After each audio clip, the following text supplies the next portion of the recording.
یہ حضرات جو قرآن سے جڑے ہوئے ہیں، قرآن کی خدمت کر رہے ہیں، یہ بچے جو قرآن سیکھ رہے ہیں، ان کے والدین جو انہیں قرآن سکھا رہے ہیں، ان کے لیے قرآن کریم نے حفاظت کی ضمانت لی۔ قرآن نے فرمایا ہم نے قرآن نازل کیا اور ہم ہی اس کی حفاظت کر رہے ہیں، اس کی حفاظت ہم ہی کریں گے۔ اچھا دیکھیے،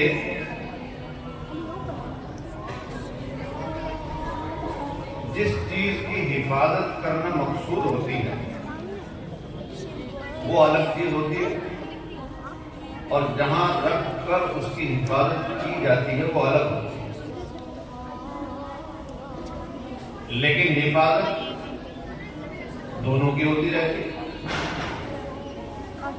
ہمارے گھر میں بہت ساری چیزیں ہوتی ہیں، مختلف قسم کا سامان ہوتا ہے۔ کچھ سامان ایسا ہوتا ہے ہمارے گھر کا جو باہر رستے میں رکھا ہوا ہوتا ہے، ہمارے جوتے چپل وہ بھی گھر کا سامان ہے،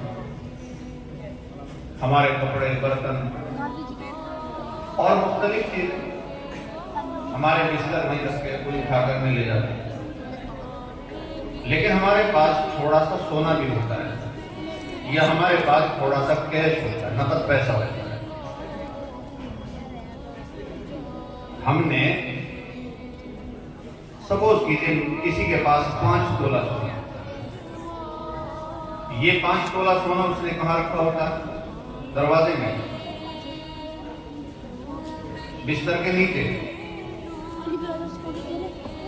جہاں کپڑے رکھے وہاں۔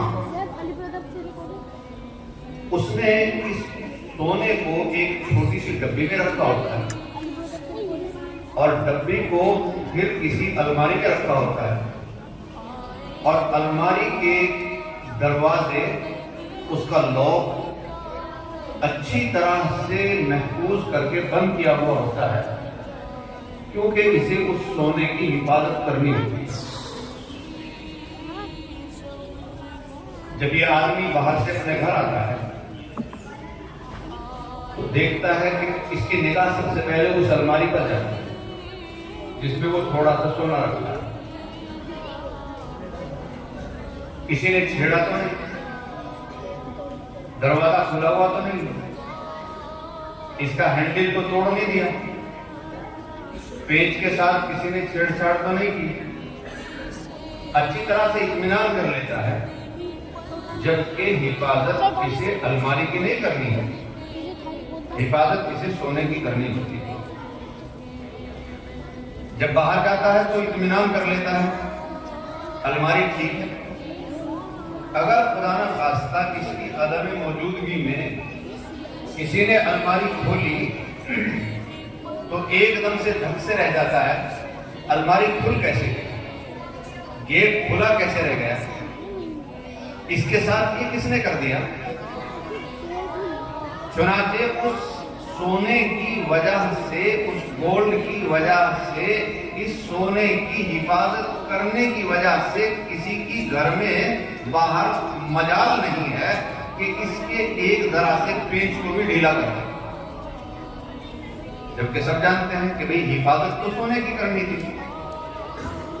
وہ چیز جو ڈبیا ہے، چھوٹی سی ڈبی ہے، اس ڈبی کی حفاظت مقصد نہیں ہے، لیکن مجال ہے کہ کوئی اسے ہاتھ لگا دے۔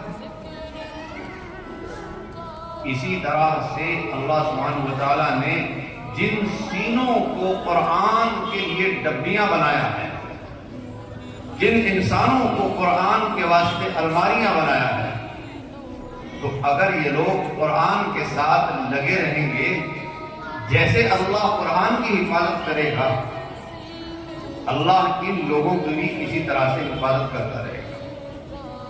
تو دیکھو ضمانت ہے نا اللہ کی۔ اس لیے ہماری نوجوان نسل، ہمارے بچے یا ہمارے گھر کے لوگ یا ادھر ادھر کے لوگ یوں کہ بھائی قرآن پڑھنے سے کیا ہو جائے، تو سب سے پہلی چیز تو قرآن پڑھنے سے انسان اللہ کی حفاظت میں آ جائے گا۔ اللہ نے فرمایا، آپ حضرات علماء ہیں، سب جانتے ہیں میں نے قرآن نازل کیا اور میں اس کی حفاظت کروں گا، تو وہ اپنے آپ تھوڑا ہے حفاظت کرنے کے لیے، وہ آپ کو استعمال کریں گے، چھوٹے چھوٹے سینوں کو استعمال کریں گے، بڑے بزرگوں کو استعمال کرے گا، سبب کے طور پر انہیں لیا جائے گا اور انہیں لے کر اللہ جب تک اس کی مرضی ہوگی قرآن کی حفاظت کرتا رہے گا۔ تو جہاں قرآن کے حروف کی حفاظت ہے، جہاں اس کے زبر زیر کی حفاظت ہے، جہاں اس کے کلمات کی حفاظت ہے، جہاں اس کی آیات کی حفاظت ہے، جہاں اس کی صورتوں کی حفاظت ہے، وہاں ان افراد، ان اشخاص، ان بچوں، ان بزرگوں کی بھی حفاظت کی گارنٹی ہے جو اس کے ساتھ لگے ہوئے۔